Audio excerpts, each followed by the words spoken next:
नमस्कार, स्वागत है आपका स्टार न्यूज प्लस पर। आपके साथ में प्रीता चौहान। आइए अब हम आपको दिखाते हैं आज की बड़ी खबरें। स्टार न्यूज प्लस पर बने रहिए आप मेरे साथ। ऐसी ही बड़ी खबरों को जानने के लिए चैनल को सब्सक्राइब करना ना भूलें। धन्यवाद।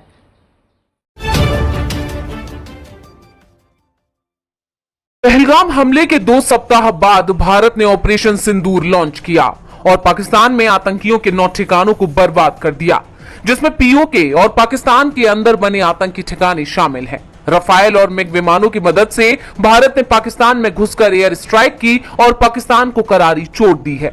जिन ठिकानों को निशाना बनाया गया उनमें मरकज सुभान अल्लाह बहावलपुर, मरकज तैयबा मुरीद के Gulpur, Sawai Nalla camp Muzaffarabad, Bilal camp Muzaffarabad, Markaz Raheel Shahid Kotli camp, Masjid Ahle Hadith Barnala camp, Sarjal camp, Mehmoona camp, Sialkot.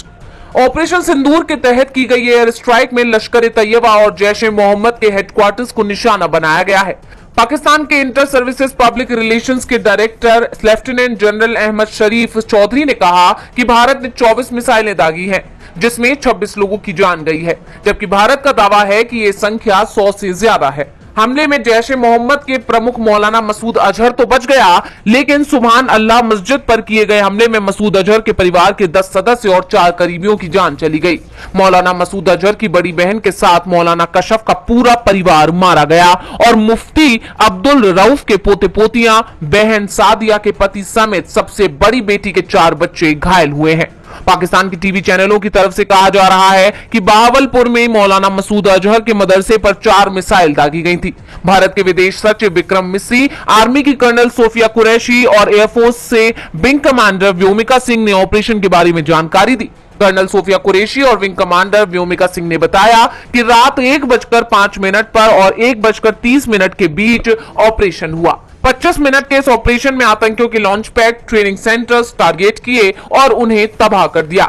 इस बीच पूर्व आर्मी चीफ मनोज नरवणे ने पाकिस्तान को बड़ी टेंशन देते हुए कहा है कि पिक्चर अभी बाकी है। पाकिस्तान में भारत की एयर स्ट्राइक ने तहलका मचा दिया है। जहां भारत की जनता को अपनी सेना पर गर्व हो रहा है, तो कुछ देश इसे लेकर चिंता भी जाहिर कर रहे हैं। इस कार्रवाई के बाद भारत ने कई देशों के राजनयिकों से बात की। दुनिया भर के राजनयिकों को ऑपरेशन सिंदूर के बारे में जानकारी दी।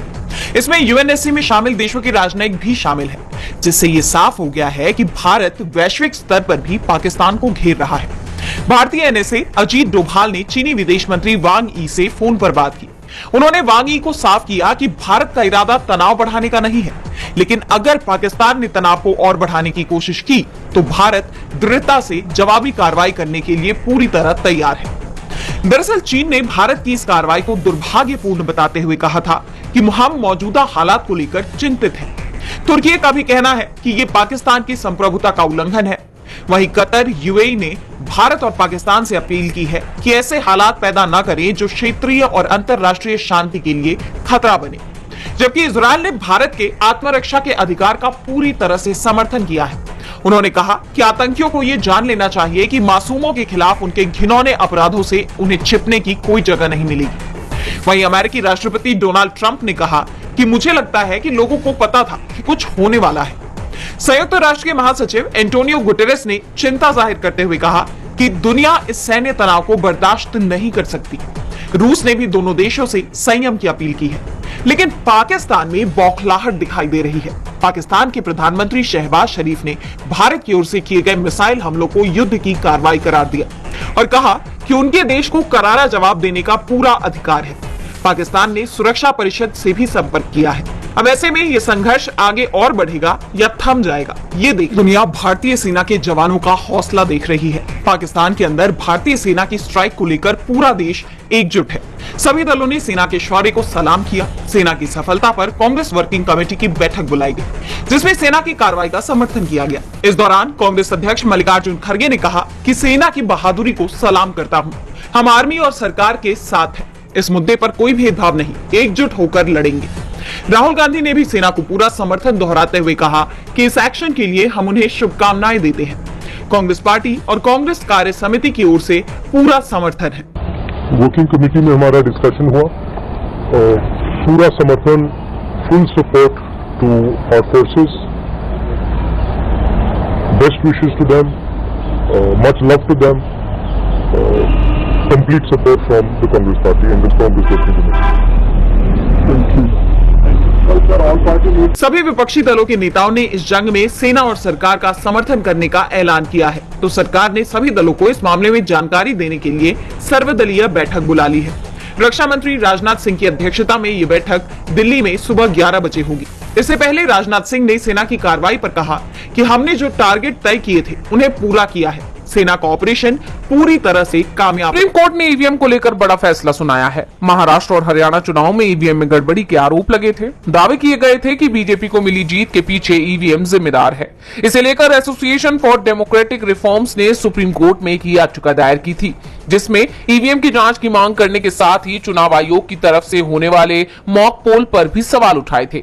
सुप्रीम कोर्ट में सुनवाई के दौरान एडीआर की तरफ से पेश हुए वकील जोसेफ अरस्तु ने मॉक पोल की प्रक्रिया को पूरी तरह से नौटंकी तक बता दिया। सुनवाई के दौरान सीजेआई संजीव खन्ना ने कहा कि 11 फरवरी को हमने चुनाव आयोग को हलफनामा दायर करने को कहा था, जिसमें कहा गया है कि अब उन ईवीएम इकाइयों पर डेटा नहीं मिटाएंगे जिसकी जांच की डिमांड उम्मीदवारों की तरफ से की गई है। सीजेआई खन्ना ने कहा कि ईवीएम की जांच की डिमांड को हम मंजूर करते हैं, लेकिन ये जांच भारत इलेक्ट्रिकल लिमिटेड और ईसीआईएल के इंजीनियर करेंगे।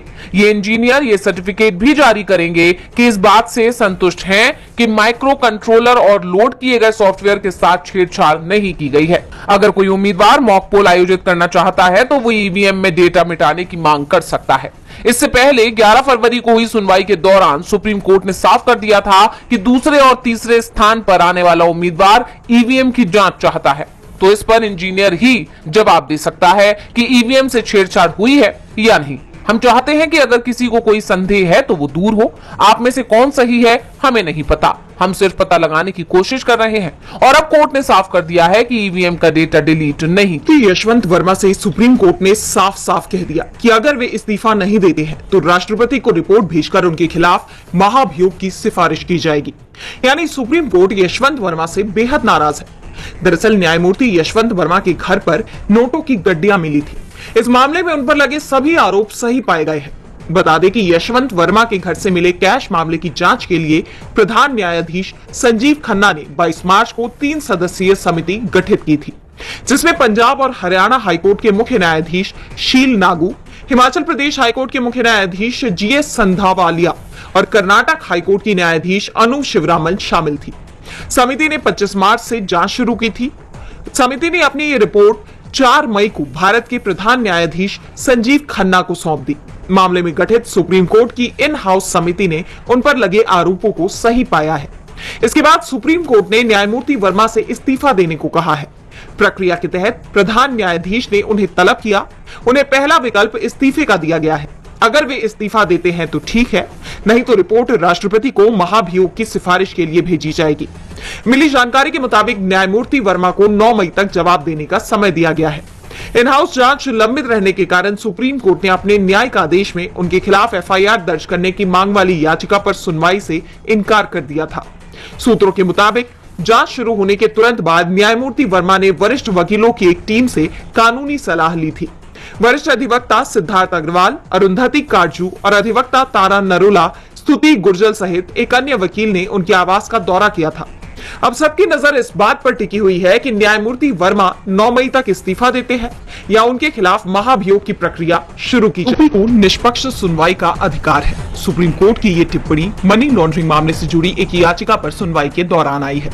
मामले में आरोपी सरला गुप्ता ने सुप्रीम कोर्ट में दिल्ली हाईकोर्ट के उस आदेश को चुनौती दी है, जिसमें कोर्ट ने कहा था कि मुकदमे से पहले अभियोजन पक्ष को दस्तावेजों की जरूरत नहीं है। लेकिन मामले में सुनवाई के बाद सुप्रीम कोर्ट ने हाईकोर्ट के इस फैसले को पलट दिया। सर्वोच्च अदालत ने कहा कि एक आरोपी को निष्पक्ष सुनवाई की संवैधानिक गारंटी हासिल है। आरोपी को जांच के दौरान प्रवर्तन निदेशालय यानी ईडी की तरफ से इकट्ठा किए गए दस्तावेजों और बयानों की प्रति हासिल करने का अधिकार है। कोर्ट का कहना है कि आरोपी को मिले अपने बचाव का अधिकार दस्तावेजों को पेश करने और गवाहों को बुलाने के अधिकार को समाहित करता है।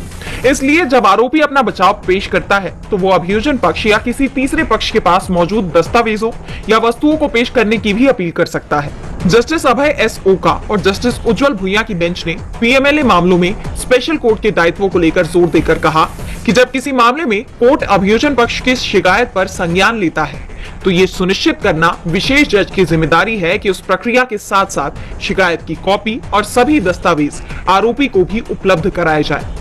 आरोपी को उन बयानों, दस्तावेजों, वस्तुओं और साक्ष्यों की सूची की कॉपी भी दी जानी चाहिए जिन पर जांच अधिकारी भरोसा नहीं कर रहा। राजस्थान के बारां जिले की अंता विधानसभा सीट से बीजेपी विधायक कंवरलाल मीणा की मुश्किलें बढ़ती दिखाई दे रही हैं। कंवरलाल मीणा का राजनीतिक भविष्य संकट में नजर आ रहा है। एक आपराधिक मामले में बीजेपी एमएलए को सुप्रीम कोर्ट से बड़ा झटका लगा है, जिसके बाद उनकी विधायकी जाना भी तय माना जा रहा है।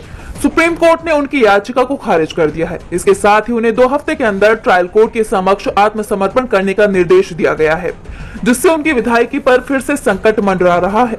लोक प्रतिनिधित्व अधिनियम 1951 की धारा 8(3) के तहत 2 साल से ज्यादा की सजा पाने वाला व्यक्ति विधानसभा सदस्यता के लिए अयोग्य हो जाता है। साल 2005 में झालावाड़ जिले के खाता खेड़ी गांव में उप सरपंच चुनाव के दौरान कंवरलाल मीणा ने पुनर्मतदान के मुद्दे पर तत्कालीन एसडीएम रामनिवास पर रिवॉल्वर तानकर धमकी दी थी। उन्होंने सरकारी वीडियोग्राफी की कैसेट भी तोड़ दी थी। इस मामले में अकलेरा की एडीजी कोर्ट ने दिसंबर 2020 में मीणा को 3 साल की सजा सुनाई थी। राजस्थान हाई कोर्ट ने 2 मई 2025 को इस फैसले को बरकरार रखा था। मंगलवार को सुप्रीम कोर्ट ने मीणा की गिरफ्तारी पर अंतरिम रोक लगाई थी, लेकिन अब उनकी याचिका खारिज कर दी। कांग्रेस ने इस मामले में विधानसभा अध्यक्ष वासुदेव देवनानी से मीणा की सदस्यता रद्द करने की मांग की है। विपक्षी नेता टीकाराम जूली और प्रदेश कांग्रेस अध्यक्ष गोविंद सिंह डोटासरा ने इस मुद्दे पर तुरंत कार्रवाई की मांग की है। दूसरी तरफ मीणा के वकीलों का कहना है कि सुप्रीम कोर्ट ने सिर्फ सरेंडर के आदेश को रद्द किया था, न कि पूरी सजा को। सुप्रीम कोर्ट के फैसले के बाद कंवरलाल मीणा को 21 मई तक सरेंडर करना होगा। उनकी विधायकी रद्द होने की स्थिति में झालावाड़ क्षेत्र में उपचुनाव की संभावना